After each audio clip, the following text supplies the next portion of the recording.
প্রশ্ন হলো, মানতের ছাগল দিয়ে আকিকা করা যাবে? যদি না যায় তাহলে আকিকা আগে করবে নাকি মানত আগে করবেন? মানত এটা ইসলামী শরীয়তের দৃষ্টিকোণ থেকে কোনো প্রশংসনীয় কাজ না, কিন্তু কেউ করলে জায়েজ আছে, করলে সেটা পূরণ করতে হবে।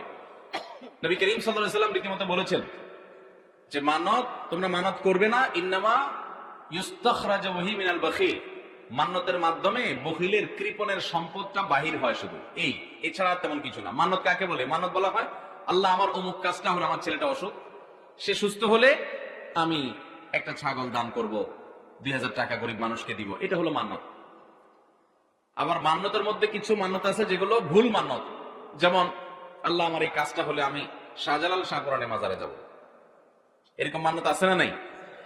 তো এই মান্যত গুলো হলো ভুল মান্যত। শরীয়তে মান্যত বিশুদ্ধ হওয়ার জন্য এমন কাজের মান্যত করতে হবে যেটা শরীয়তে ইবাদত।